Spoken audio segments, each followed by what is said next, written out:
miensa ma akwaba na afa yen hye kasebo no ase yen hye kasebo no ase a wo my Ghana asrafo kudom Ghana Armed Forces ana me no kase wo mode nkrata tententen apie montre eso na enkrata no a epie no emu nsam de edoso pa ese wo fa ya saponyom na ne nyina nso eye warning pa wo mokode ama Ghana fo nyina titiriwu ene wo mo a wo mo nya kwanya enya microphone wo nya kwanya ejina simpie so ye politician so ye hwan na ase wo hye mabunu ate Ghana kutu pase munya soja ni amommo no munya chesa bamboni amommo no nkono ni ade no eno ana Ghana Armed Forces kire mu se wodi kokromotie kwa yi ayade asuturo beja okwan eno nti wo ma won pa ka de akire nkofo a ye saa ne nyina ese wo munya efre se Ghana Armed Forces no se bi wo mo so nya brewa se bi wa wo mo nya bagira brewa dwo na se adenti ne te wo mamu na bambofo mum a wo mo na hwesa sumdwe betima konkane e wo Ghana no na politicians ni bi ene wo mo ase bi wanya sikanti ye gile simpie ni apaso a ye nka sumdwe nsam ensam a edimojaguo beba nko na wo ka no eno ana Ghana Armed Forces se kirem se eno nya de betimi aboafre se Ghana Armed Forces no wo mo hyehyeye ene wo mo nsam a mo didi dwuma esa sojafo no akwasa ahabayira mena se wotomu a onfa ho ni da na nsam wo nyina pie montre so se Ghana fo beka yi a na wotwe a ba ko atwa mo no ana beto dwa se NPP parliamentary candidate awo no wo eye Amenfi East ewo wo my Ghana to yamantam ne din e de NS Frempong amanebo ni kirem se wone NPP fo ni bi kohia ewo dan bi mu na meeting na se no ebra wo pene ne kasa ne se mo kan ya ene se wonu mu a etu fo mo agudie ewo wasa Amenfi East eye ba bia wo pe MP adie no se wo mo site na so wo mu se soja ni bia ba hono mu a se wo mbeti ba mo ntire nhwe no mpra no kura nkunu mfra asase so fi se ya bre na sem ne ba montre eso no ana Ghana fo se ehu eba ne se na obi a wo pa MP adie na Ghana mamra a yetintim na fia pema henkro do krum bienu eno na ma so gani to me se obi edi bone a wetimi atwe na so na wo a wo pa MP adie no wutimi hye mabunu kutu pa se obi chi so gani a yamonu mpra no nkunu kra ne ade no entwa yi na no ana wapani NS from po ba bonten eno ade betu da tire mu se ensam a wakan ye ewo meeting na se no eye nipa bofo bi na agina no esi bone firi se said ensam no esi na montre so no nyesa na wo pa kire ne mu de wo pa kire ne se ye woni pa bi ho no mu a wo manya sojafo wo mofo so akwese soja atade no a enfe ni masam no mu die ntine san krofo no ana na wo ka de akire galamsefo anasa minus ne se mo chi san krofo no a mo papa wo musum se mo betimi krampo a mo mu wo mu nko wo mo ne ade na san se mo pie montre so no ana me no ka se Ghana Armed Forces so pani wo no ana ni amasa twetwe nkomo adema wo my Ghana srafo kudom ne di edi brigadier general Agrikwashi waden krata tentente apie montre so no wote won se wo ye NDC ni se wo ye MPP ni emfa ho eni nipa kura wo ye se wunya kwanya na se wo ye wadwene se wo be hye mabunu kutu pase yanko ntia sojafo wunya soja ni abunu kuno wunya soja ni akurukura fa asase so no wo mo kirem se sa kasa no ema wo my Ghana sumdwe ati anwa eno nti mo amoye sa no mo ntwe ho emfire ho fire se sa posifo ebo moden kakran se achew na se bia sojafo no so yen kakran se achew dia na kire se pa bobo nyum ko wa ni ko wa na kire se bayifo na akwa yiye ana oda abankwan edem wore to da kirem se asrafo omudumadi a omudie ne se wo mbabo timamfo ho ban titiri ene o my Ghana ya hye so se ye wiem asase so na se nsuo so enu nti se obi ebefa kwati kwan kotufu magudie na wo bese wo my Ghana nsuo ene environment no na osoja ni beba ho ban na politician beka se yanchi soja ni mu no nkuno de na asojafo kire se sansem no enya de so mbagya to mu fire se wo hinkokora ne abu ni yi akyea na emom enya wo himbagunu Ghana Armed Forces ade won en ema Ghana for se wo bi antwe no ho emfiri se so ban ho fire se akyewa yemfa wo ho enkyɛw na edin ka no moma yentie ensɛm a eye wasa Amenfi East NPP parliamentary candidate Ernest Frempong wo kan ya wase wan kan sa no moma yentie kakra too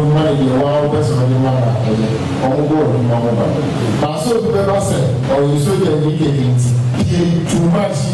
but too control my own and shut up here so oh yes so my petrol and the acid authority on the air must mature that Jeffrey said you don't know the moment to almost I feel that we know and bravo be our minds or the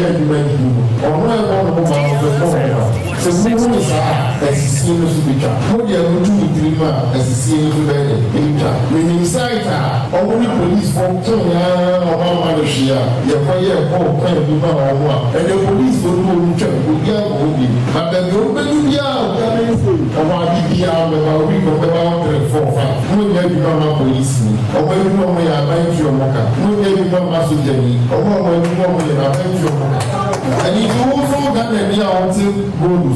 and perform action, now you to go there will be better to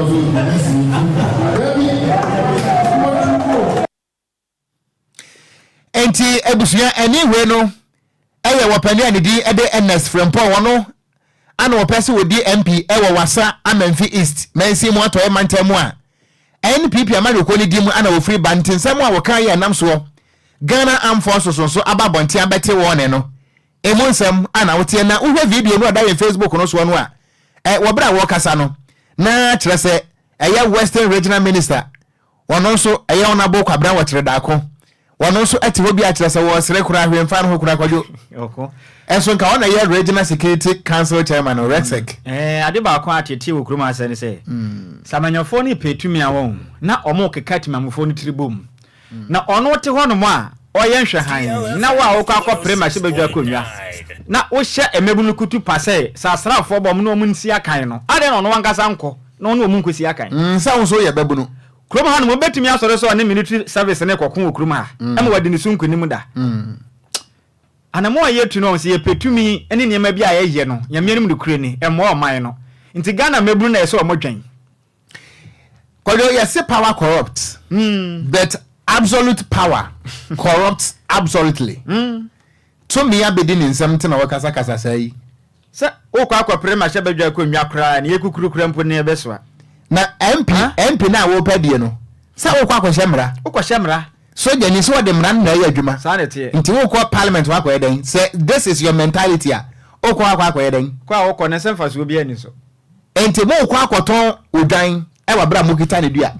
eno ne asem no because opa MP na die ni nyina no o kwa mra hye badwafie ahonso yantoto kokko ye hye mra se ohun okon de wo mni se wo ebinima ye o ma adwene se na danko akufu ado aso aye okon se galamse ni yampini ma ye ntu okuruma sei enti woni sai so kwatata mebu ni so munya to ma ma adwene se betu atia wo enti ne ye kotu dia mebu na ne baje se o munya skane no ona bu yo ba pa o be ma ye kwa ma ya tunti ye ntoma no on adwene woni tirima o de ko fresa meeting na no oh na watina krom na ye sense o man nya ne da che ne kankro ne ye ne wo tirim na isi Ghana he ade a etan ana ye boy nsem ho sa enipa e ka sa asem we isi Ghana mo a wasa manfi a mo bom nsem yi se eja to Ghana wom papa ya wakasa obefa airplane dwane akọ onko se wo kasa em se terminal report kra woni bi enso o kan se mo chi obi a mo mono ni ade no hia wo bom nsem pa da ne ji ade kra ye obenya fuma gudi atu na ye de ye ho asem na beje tawo man kasa nsem ekura ewuo no ana o man Ghana ye sebre eno ahun so hie na betu suma ayekese de dache ye nan ene ye betwa to atene obi hihye entokwa e dey among the civilians and the uniform people na ote ho obo nsem enso wo ticket crowd betwa bus every wasa mefi ha bank kra no e bia wonya eden enso papa wakasai ne passport are ready take ya the stamp wa bom ebere bia wetime ko enso we are foolishly clapping to aso me enko okonya to akasebo no so a na yemo emfa hura mu o wasa tempem eno no kopie mu wasa Easter ewo atoya mantanum na hono manzi ameka sei Ghana police abesefo ensa kanipa mienu a wono masusu se ne military officer bia okobo ban e wasa tempem eno no watoya mantamu a asese nipa bonfo emakoma nan ekoto se no so epampam na papa ekopme officer ibre ne mpapa ne so etwen krante etwetwa ne tiri mu nyina basa na police workers esi achemu a omo sa kanipa no mienu a mususu se wonom eho bo san sensem nem na Ghana fo baka na wotwetwa me ena beto odwa se military officer wonom susu se okopiem otakwa aboso military quarters wonom a odi ne djuma otakwa nsaye ma eno no ewo mansinim na kabeto odwa ekirem a enipa makoma nan ebi kwato hye sa police of anesa military officer yi so o wasa champem ebiaya na wonom eboban ewo galamsey site a wono mtata na akopem se prepai okopem se eye Australia a ne din edi Timothy eye Azakosi omo pam na ama ne breye na papa no so mpotem hono ma na chese na ya asama na emu areho pa na sane pam akoma nan a wonom etata asa Australia no omo nyina ba bi twene dwane fa ya omo nyina kofa omo hudi ya se ameka sei Ghana Post Office wa sha asese omo yɛ hwehwemu asa ba ya sane pam akoma nan a wono ba moden eto pani we so wira no betimi ache wono de akogina mra kwan so na no na se ameka sei Ghana Post Office ebo amane ya sei enipa ma akoma mienu de wonom saka wonom na Ghana fo baka na wotwetwe mu no ekosi se ebra wotata Australia ama ne bra ye no omo pam na ama ne kodu ba bia wona ye filling station a eno no ewo wasa champem odu na fi no Australia no waye mo bo waye mre enti ontumi nkwa na ne asrafo en se nipa bonfo we mu no me kire illegal miners no eche no bo na ne sekan ye pagya ne de twa ne trim eso de ne se ne de twa ne nsa na fi Australia ne ho ye mo bo pa na no na ekwanam ho bi nti no asrafo no nipa makoma nan ne mu makoma miensa ne de omutumi dwane fa mu kodi ya bibibia ntumi anto wonom na esi ameka se so Australia ne din di eye Timothy no se se kopie mu wasa eteku a honom na oda a oje ayaresabia ewoye hot eye honom eye health center honom a oje ayarehwe na Ghana Police Service for ebo amane yese suspect a ka ho bi eye kwame ata eye kakra wa bi mfijere makoma akwadu num 25 years ena vizo no gaza ni nua oye ntafo no so ka ne ho yata penia Ghana Police Service for no ebo amane yese omo chisani pa mienu wei ewo tufi atimu kwa and afi so eye district police commander ewo tufi atimu kwa no and afi so eye wasa champion police commander no ebo homa de kabo mai se ameka se nipa mienu wei wono ma che wonom na enkrane echire mu se nipa mienu wei no omo kwato ba kwa ya atapeni ni se ne papu bia time ojufu press on jase wakwajeje malt ne drink bia jase wakoto kibabu nyina si ho sausage oba bawe otewo se na Ghana police service for no bewura ho na wamko so ne party se hwe mal bo made to trust na ese kan manya sika mu twama nim wo pap endo mache no se ameka se yabo made transfer o makwa pie mu wasa eya Memfi Easter eya police commander omugu so hwe wono msemu no dansini a ohu de si ye nyina na ne tuamu ye nsem training e de nsem de tudi akase bo ani se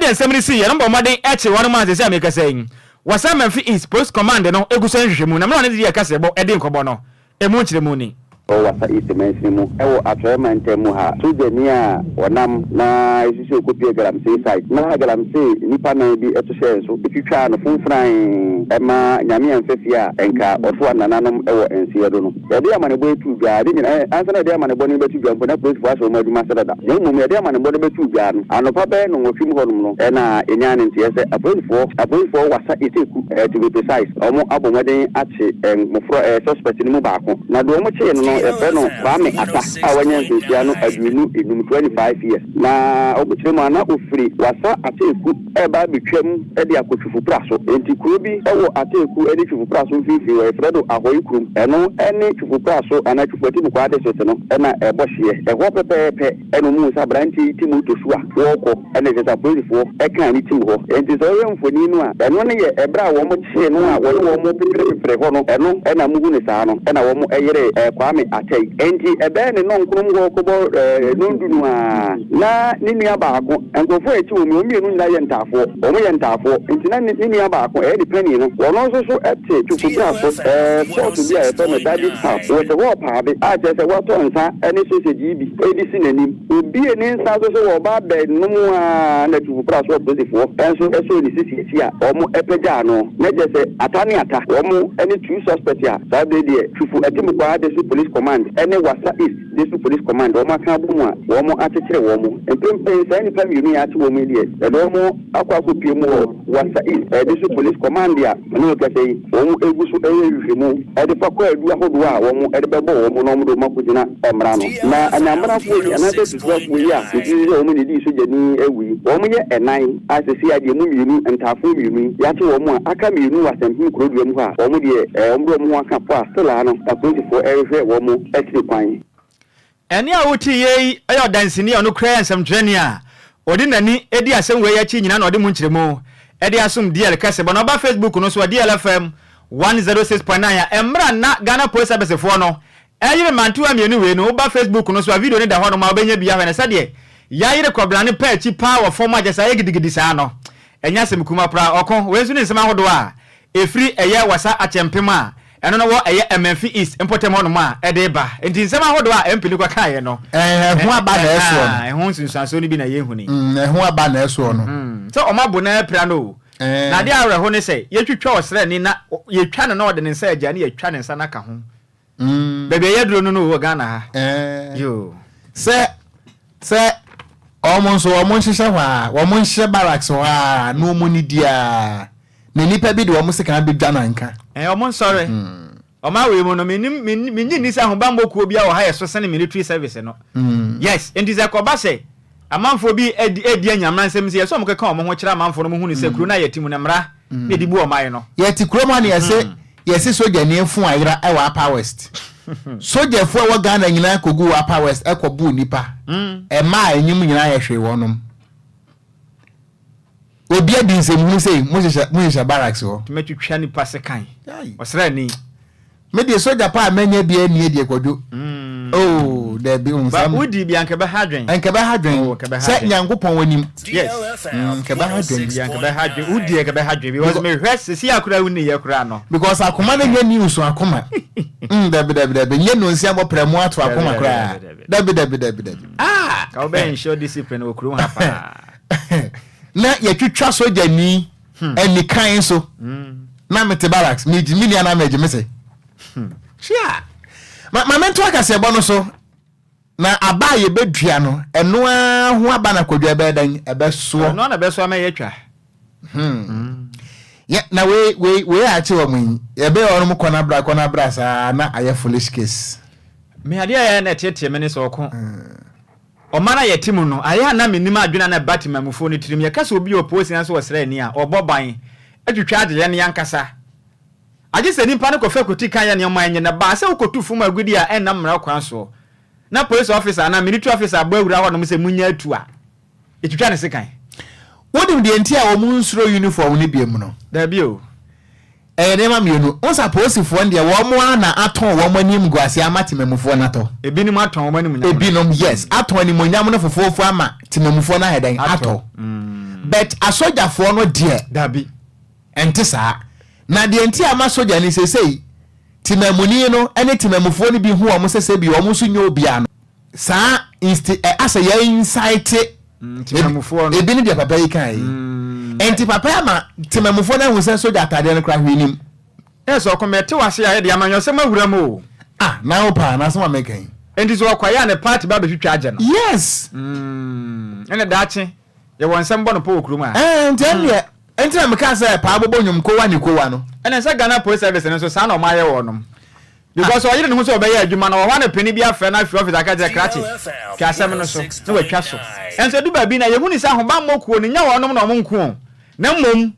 eye bibia ekita wonom mu na emma omo kwa omo nya adwuma okuru ma Kwadwo oko yesi entokwa boss ya kuni bedi akwenti mi ampata no yade ya wonko ho na soja fo kwa ne yetwe omo fom na police ma menkan na menkomani yento akase bo no so ne mo fomra mu ewo my Ghana marase badwafie parliament se Ghana fo beka ye a march boss me da na to so aduonu 20th March afia mu ana eye achiame na wo Ghana ye marase badwafie wura Urban Kingsford so mana Bagben wodi to Ghana wo chirem se eniema bi akoso ewo mampanya tan ye presidency efa eye human sexual right and family values bill I can't say anti-gay bill no ho ama enam so warning bia eye Jubilee House na Asante bedi atuo edi ama parliament pa se wo munim na sa gay ho mra no wo de ba Jubilee House se mampani Akufo-Addo won fa blue pen ensign ni ade besie nye ewo krom anya asam ketwa no sa warning no Jubilee House ebete parliament no enam so ama mra se bedwafo no so bufu ikura ma 20th March ye twa mu yi ana yewura Urban Kingsford so mana Bagben wono so ditu ya no tirem se da bi wonti maintenance ma se bi eburu duadu mfrane wo ma mesikotia na wonje bode betem linti woka ede tirem ma hye dwafo no se yetin tontan monkwankwa je ma ho menti me no kasa yi emra hye dwafo no boni beka se dia on recess I wono eje ma ho me na Ghana fo nka bi nhemu me no kasa putupuru enkrata tenten ana a free speaker of parliament yewura Urban Kingsford so mana Bagben ho apia bonten na waka de akyerem na hye bedwafo ne se ba bia obi akoye bia no won samre free se we no emergency meeting na emergency meeting ni nyina no ene say wabra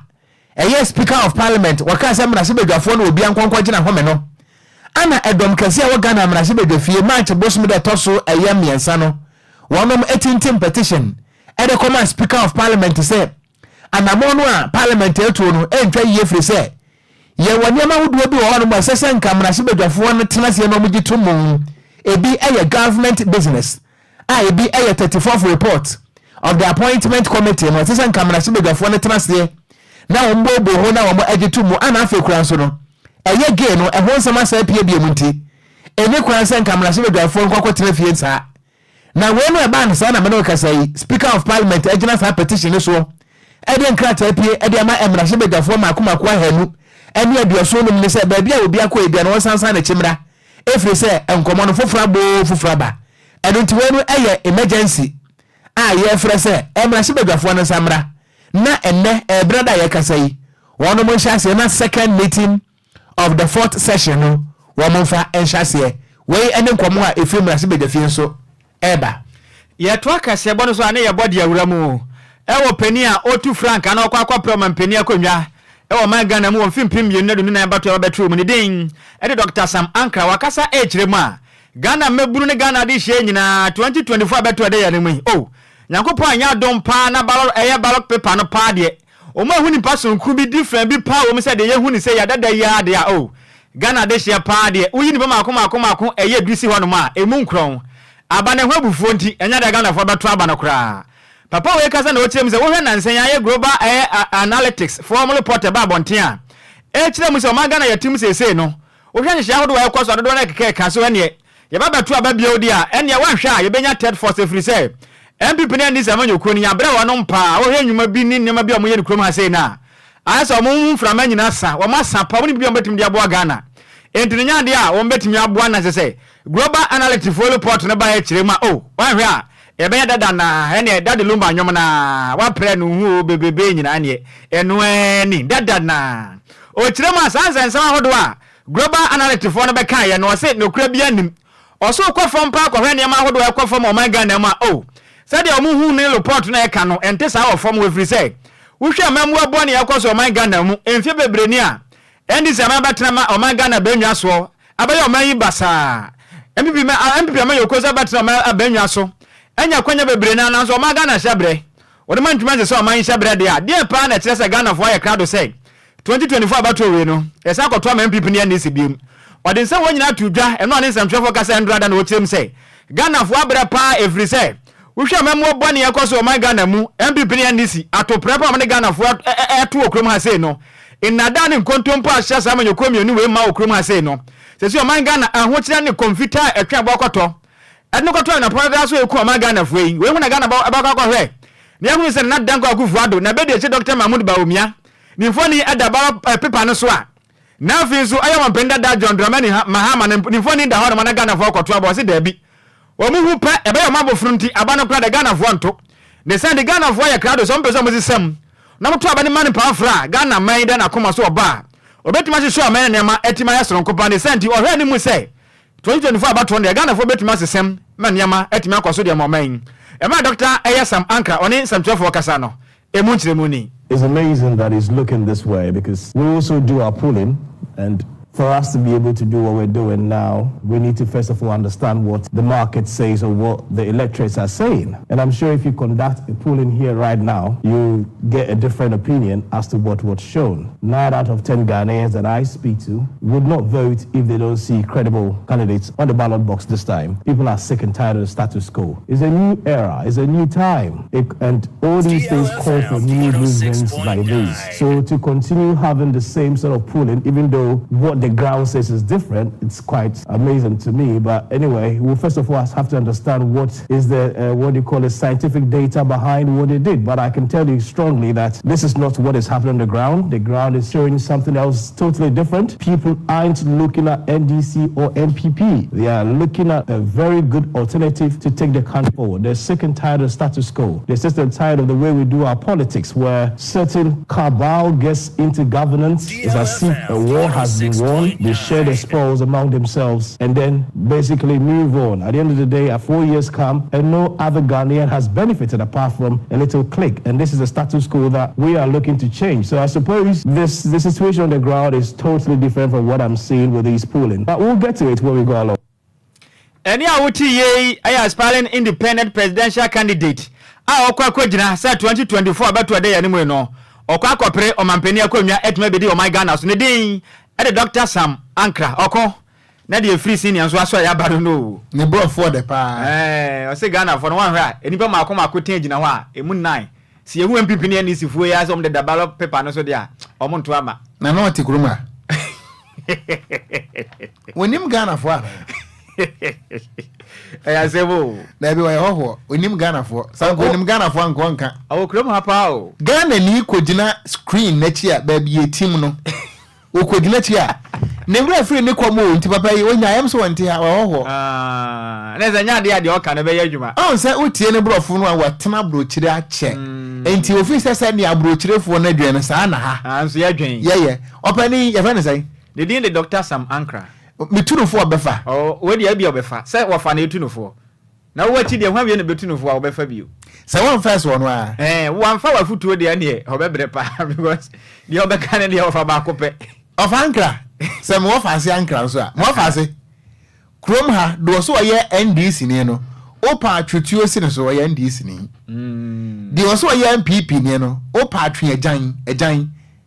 first no so wo ye MPP ni na krom ha se obo entontom duku adni kogina voter regin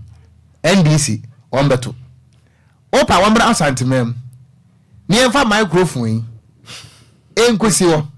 ni emfa osoni ntwa no honhia ubehu nipadom ebeto enti opani jai wodi abrochirefo na adin o aha de jai wate let us say they okay so o my Ghana manyokuo bi de aponche kra kogina ho a ombeto abanama no mesi papa no wonya de waka no a wodi so woye ne campaign wonya dan onye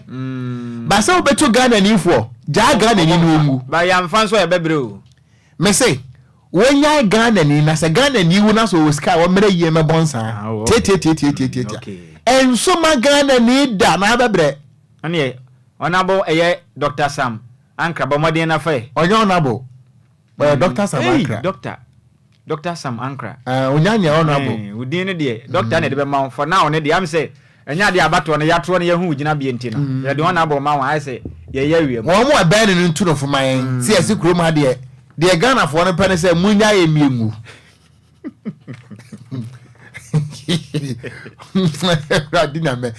ma men kan message ni kakra wo Facebook no so obanyansafo ebu ni be enkan asem Zinabu Adamu ana o say hi ofa in fact ka se bono maka ne nyina Ghana for ne pie no aye serious enu nti na ye brei ana wodoi wodi free wo say Prissy Indomie joint wa Shaiman Lebanon ana o say the news is loud and clear ye da se papa ye chia Shaiman Lebanon for ana Godwill ni ana o say Ghana pa ni ai ana Hansin Diodu wo say good afternoon ka se bono mo de papa na DLFM de papa ka se bono ye kama ana o say ka se bono ye loud and clear Atomic Hotel Dansuman yada say ana Robert Gameli was offer I am back. The octagon is to preventing the brain not to affect the conjunctive. Happy Payment Week to all the Pentecost men across the globe. I don't know so there by Kojo okon wo fa se Gameli akan ho ababiem na sabro fa wa twire na nkasa no hwan na betumi aboye me ya kira ase wono ankasa o twire kra wonti ase wo se wo fa I am back. The octagon is to preventing the brain not to affect the conjunctive. Conjunctive ye dey. Busaro. And I'm no boy izu. So let's hear na ding. No fazi. Now, also the news is fantastic. Piaga edi fra chimasafo. Ano no so dia ba. Ma yanto akasebo no eso na yan konsan fufuro mu. Ye konsan fufuro mu a eno a ana Ghana for ade share wono mo yadwuma e won National Identification Authority NIA wo mo de betu da HM say enema bi e koso a wono mo setena mo nye wo mo tell say poor work condition enenti say mpenfo anka ho hwe ankere wono mo a won beti atua na wono mo akirem say eye match bosuminum anankasa etu ate ne kura baso na nso sabra na osofo hwa apade eso Ignatius bafo wuwa etu ne netie mu ntino wo mo anko na wo mutere se ebranka minister no tu ne netie mu no ebi anka emoye papa bi ebefiri mu aba na so wo kire se wo atwan emoye bi ama enu tie no a ana na workers nde betu da kirem se adwuma no wo ntimi nya biem kopem se empanifo ebetu a wo muka na wo masetena mu so empanifo timi ahwe na sanse mbo nyina no ebaye a na public service workers union ana wo mditu da na wo mutirem se poor work condition ana afen so nema huduo bi aban ne mpese odi begu akwa mu ama wonum dwumedi a wo mudie letima kon kana no ebebenti ana ne wo mo ede wo mudie ma egu fomin na saa ginasie no a na yefo no asie no se upie mu wasante mantam a me no kase Ghana fo anko mo kwakwaje wo mo Ghana card no wo mo ye stranded part se wo mu hu se bi okura wampo ana wo mo de se bibie mpo ahye mu asese no wo mo ni so tan wo mo pa udu kumase a enyuma wo mo to ane se ye ni so tan ye wo fa ku bie ye wodi fo nkanse be de wo wiasem wo mo tire se na nka wo mo ko wo mo nim se o ebi anka na yefo no ba ku mienu miesa bi wo ho na so wo mo ko ye da no de esi ho na so odasani bia enim na no ana omne Ghana fo omne samtrofo di nkomo no Ghana fo akirem se aban no empa no toto empa no a ade bia no a ehia workers no won fama wo monte sa de wo so Ghana fo no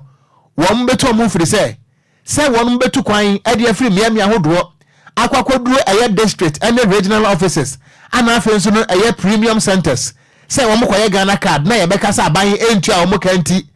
wonom lo fa be yo mo card de aban Ghana fo so kire se won betu am hofo. But when I came, they said they are on strike, and I asked them when are they coming back. They said they don't know. I mean, to further notice. And I think it's the only office they does. You be some mumpo said that bempuna ebeye ya ebeba beye so most of munim da kra ebeye me frejo so na manantia maya bahansi misumi hia pa de ayemade me hia ne dendende pa ntina ne maban eso most of muntimi nyema pesa me could be accounts but the card na yira akodi obi fufuro ntino ama ese muntimi nya shi. Ghana is retrogressing, I repeat. You understand? You know, I read sociology and social work at KNUST, and if I look at the social structures of Ghana, it is really retrogressing. It is not progressing, in spite of the fact that they said Dr. Baumia has done a lot. I mean, it's not enough. And to do all this registration and stuff, and they don't have to let it go all this while, because everybody has to go after opportunity to do it. It's not, it shouldn't be like this kind of strike and stuff, you know what I mean? And now they're telling me they're on strike, so I don't even know when I'm going to get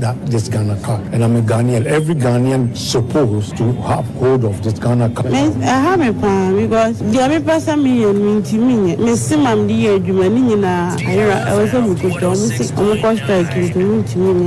He asked the lady over there to get me a Ghana card, and all that she said was they are on strike. And I'm saying I actually asked her what actually transpired for them to go to strike, and she said the salary is too small. As a matter of fact, they need to increase their salary so they could work effectively to let the country escalate to the top or to the expectation of the Western world. You understand? So, I mean, a lot of things, if you want to talk about it, Ghana, a lot of things are wrong here. A lot of things. As they say, it's always about the minister. But the ministers and the government, nobody's care about anything. That all that they know is getting the money for themselves. Anyway, no, if I sent Mantemo, Ghana for this year. Wonom Africa akwakodru NIA office na omukoya yese emrante ne maba wai omo strike nti Ghana for na ye stranded pa obehwe Facebook no so a wonom nkwadanke to ahye wo mochie ebi ya pemfo ema ne mema na utie mema ne bi kura brofo a ebi no matena brochire pa na se de brofo na buso nti wo mo kan bitre na so de nyina monno ye Professor Kenatefa wonkwada ya tie tuanse ewua wo na ekro no ento ba Facebook no so a video no eda so ahwe se de Ghana fo ni se brewu kumase a asantemem se ni ebidie ne ye nto aso ekwadwo ye to akase bo no so ane ye body awura mu ewe executive chairman ede African Prosperity Network ne den ede Gabi Asare okyereda kwa akasa echiremu a o ma ba yenhye kese bo nkan mpurima ntam ani nyina ne se omo ba otnase ehu kwan do mbefa so abibiman o my Ghana na bibiman hodo aka nyina no kwan hodo ya fa so esani sika mobile phone so no ebetime de dwuma abibiman nyina mane afa ho o ma akora wo so no betime asani sika akoma odofo o ma fofra enipa no ewo so betime abo ma nkita hudie na afin so edwede atumi akoso ye pa bibiman mu na okasa na osan kyerem se sa dwumadie no e ba beboa e ma matumi abodawuro na no mapa dwumadie wo hunto ma na boa pa mane enkwaya hodo abi ma nyina betumi aka omo ho abom na adwadi atumi akoso emfa ho ba bi oman ne wo no eni betumi atratra pa efiri se bi ma ye wo bebre na wo ho no mo a wo pese osan ni sika e de kola Cote d'Ivoire e be ye den pa efiri se omo ne ma hodo mu yusu ni Ghana de no difference e wo mti e be ye den pa se betumi asan ni sika akomo bia just obegina Ghana border no so na wo kyerem se da bi sanje hye ni nyina ya de a anamo mu tu betumi aboa masa ha we ni nyina no etimi efiri honom emna okasa na wo kyerem se sa conference we na ya de a Ghana for and afen so omo come to ma de abomo African Continental Free Trade Area for and hye betumi ababoa na sa dwumade we no etumi akoye pa na aboa na ne bibiman nyina betumi akabom baako na kwan hodo wa fa so we ni sika Ghana ha se mo de da ne bia agina bia no de nya so be fra wadanfo bia kan je okrache masatu TNT bo made amam 10 Ghana se dem fanfo ka mafia obehu ana kenkra na wasan de ama o kyerema pese o ma Ghana mu ni abibiman ahodo ni nyina nso ebi ko se be betumi aboa na adwadi atumi abu afaso abibiman mu na mna gabi o kyedako okasa no emu nkyeremu ni to build a network of private sector operators on the continent of Africa to think together, plan together, and work together with the political leaders on the continent. So we are looking at the business leaders, political leaders, thought leaders, essentially on how to, if you like, deepen prosperity on the continent. And through things that, if you like, enhance greater intra-African trade, commerce, investment, and ultimately we believe in the single market has been created. Single market started, I believe, through AFCFTA 1st January 2021. It's supposed to be 2020, but somehow it got delayed. And Ghana happened to be strategically where the Secretariat of AFCFTA is. Some of us believe that getting the single market working is one of the surefire ways of accelerating development and Eni awuti ye executive chairman at the African Prosperity Network Nedin Edi Gabi Asare Ochreda Kon enu achi ena executive board member at the African Prosperity Network Nedin Edi Gehat Mensa ono so kasa odwumedie nase ena wo chem sense ase shey na mo na omutu na bebo aprefri se ebmam ha se no eyeden se obetu kwa bi man bi so so kwa kodidwa pa se hu nkro musika ne bia wa so ba ya hye papa efri se wakodo na ma wa short sika ho a kire wona age se sika na edigu pre mu ne de bra ho free say e be ya den pass obenya ne age okodi la so tenten ekwa Western Union bank bia so ye kwasane sika na o se dabi ene o setefo na ekita wa na se dwumade we tumi koye na bi man nyina tumi gitum de betumi abom nka bom na afi so adwadie no etumi atum pompa bi memu ono so kasa ye no emu nkire mu ni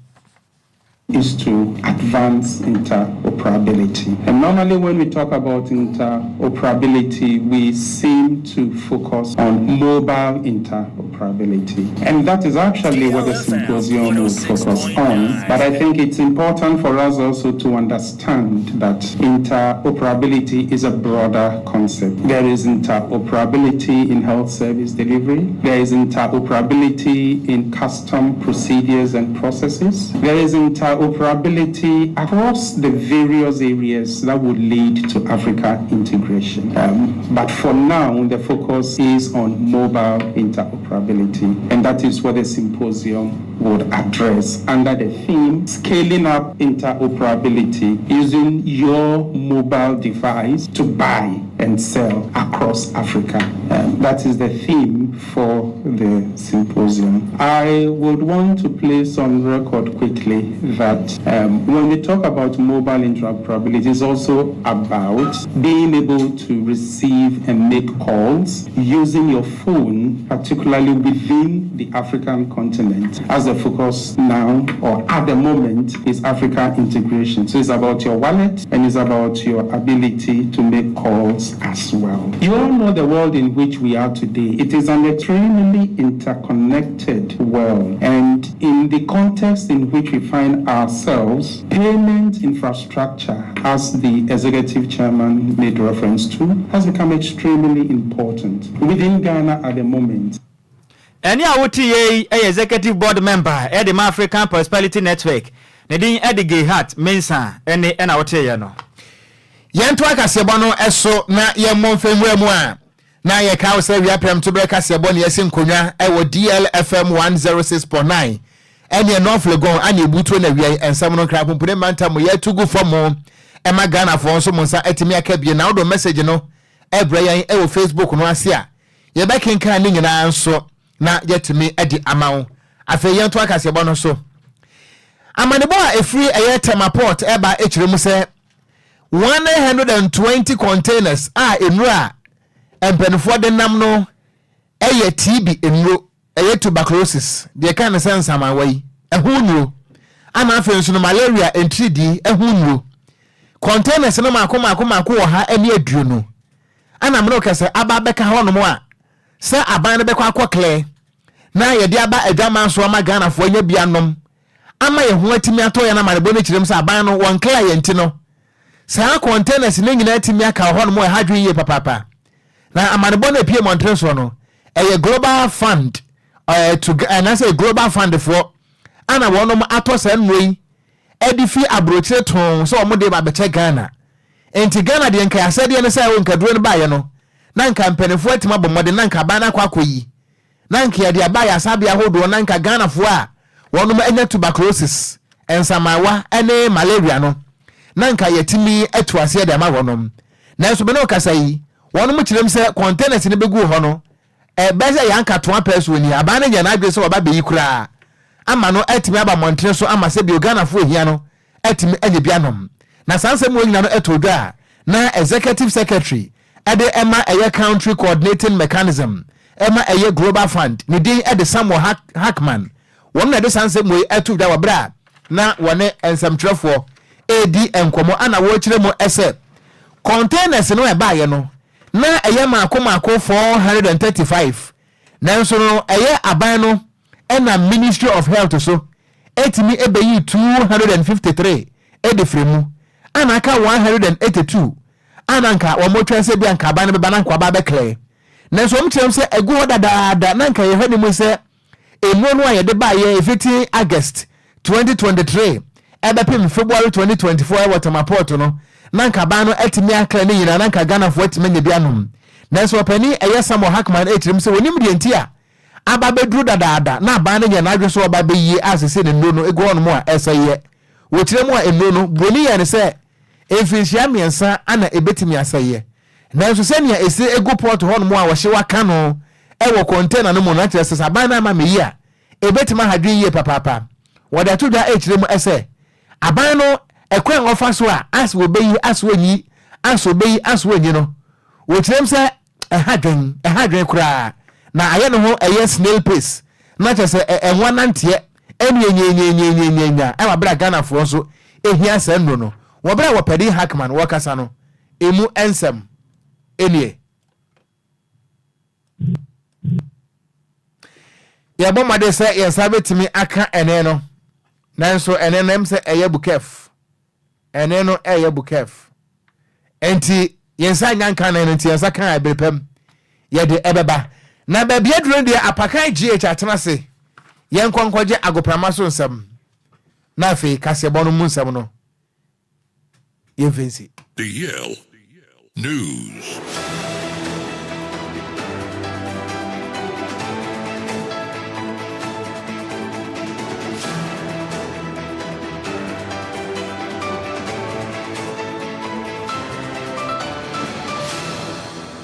Ebusia yansama wa ha ema wakwaba emfambra DL 106.9 FM kasafidie so ene branda area from tobre kasi eboso mrewedo sa gudie mu nsama wo so ayaboabo no no ebusia ye gibre ne ye down na wa gudie mu so hu ne ekọ ene Nhyiraba Ghana gudie mu nsama ebibre mu de wa no of course nkrofon so de latest any exclusives no ya boabo ni nyina no anawie ye de ebabeso me amede nsam ne ba no edi ameje so no eya yesu ano de hye apakan GH the blessed king tantam so a minsi fam na menhyase ewo efie Ghana yandiem emfam dia menhyase emfam fi the senior national soccer team the Black Stars of Ghana akache endra FIFA World Cup 2026 qualifies no group I fourth game no eba so ewo Kumasi Baba Yara Sports Stadium na game no kwawie no na Ghana yachi Central African Republic abo mekapole enan ewo mati mu miensa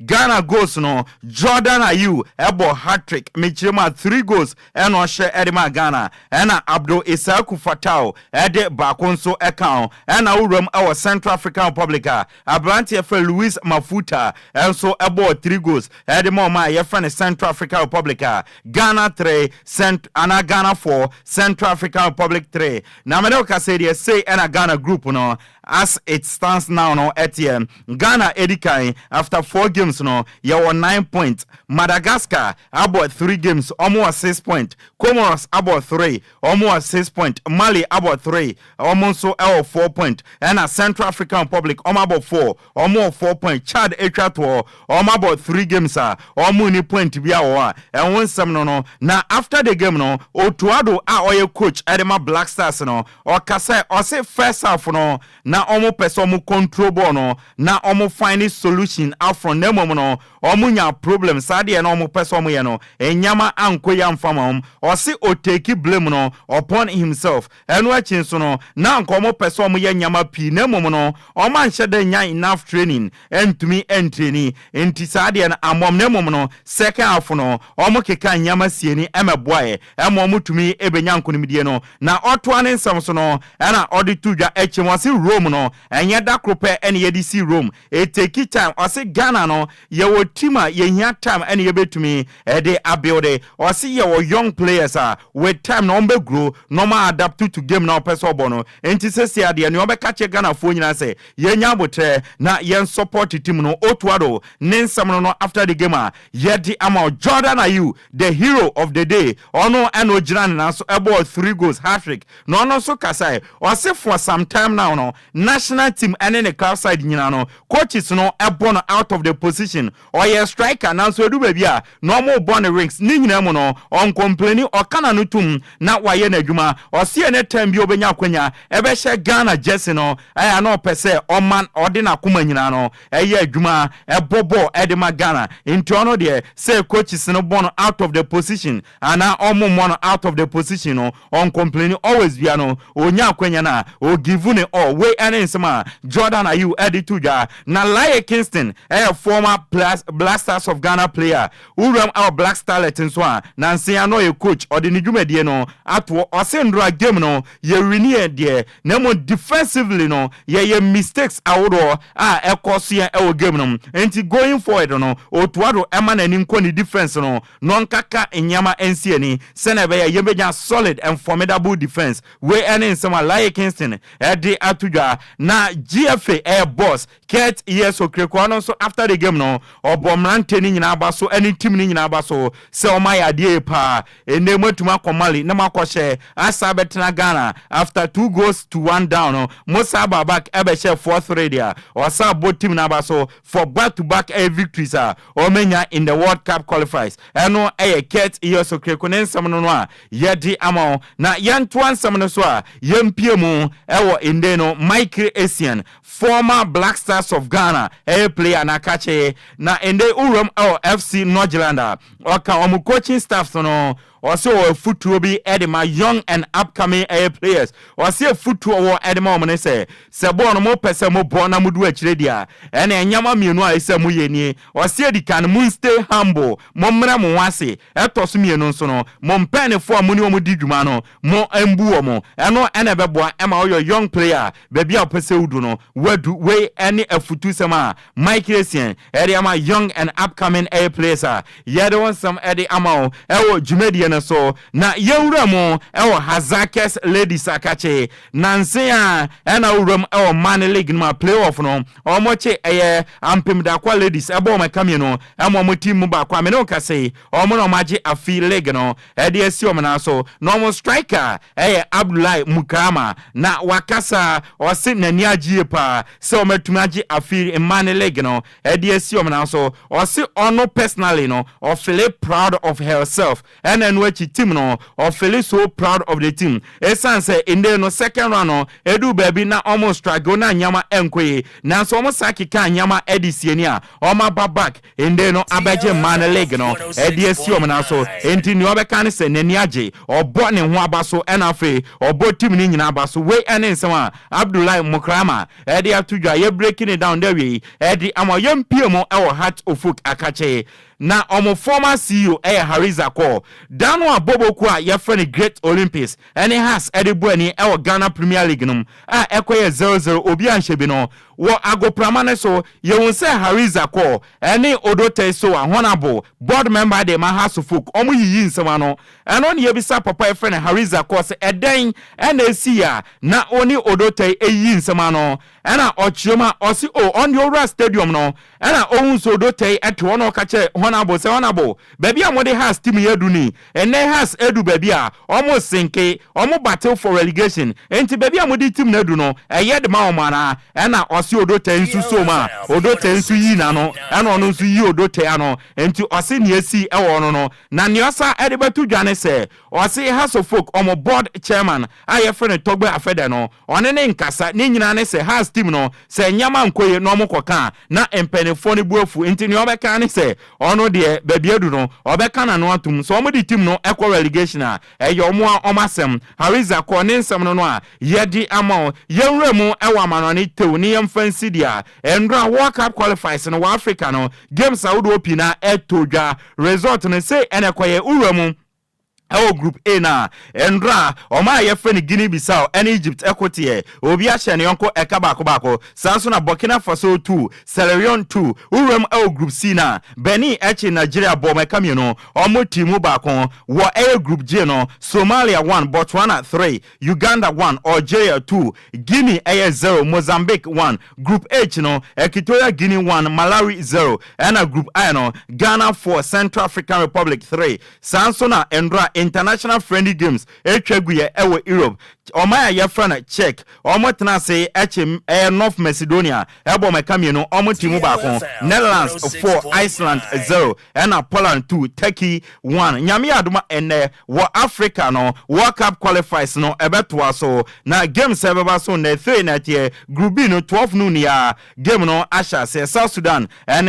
ene guswa ebo ena uremo ewo group C wa 4 PM no Lesotho ne Rwanda ebebo na South Africa ene Zimbabwe abo urum group D na 1 PM ya no oma ye friend Mauritius ene Eswatini bebo 4 PM Cape Verde ene Libya ebebo na 7 PM no Angola ene Cameroon edi abweni urum group ya 4 PM no Zambia ene Tanzania ebebo na ebo 7 PM Congo ene Morocco edi abweni eye group F no 1 PM Kenya ene Ivory Coast ebebo ena 7 PM no Gabon ene Gambia bebo 7 PM na no Seychelles ene Burundi edi ebebweni ena group I no ebo 1 PM Madagascar ene Mali ebebo ena France no ebo 4 PM Chad ene Comoros ebebo group way ena Ghana ewo muntino ene 2 games nso ebeba so ebusia yenyina we so na gudie mu nsema ye bobo no edebe down ene wi ewo kasebo no so yem fancy mi amedi agudie mu nsema no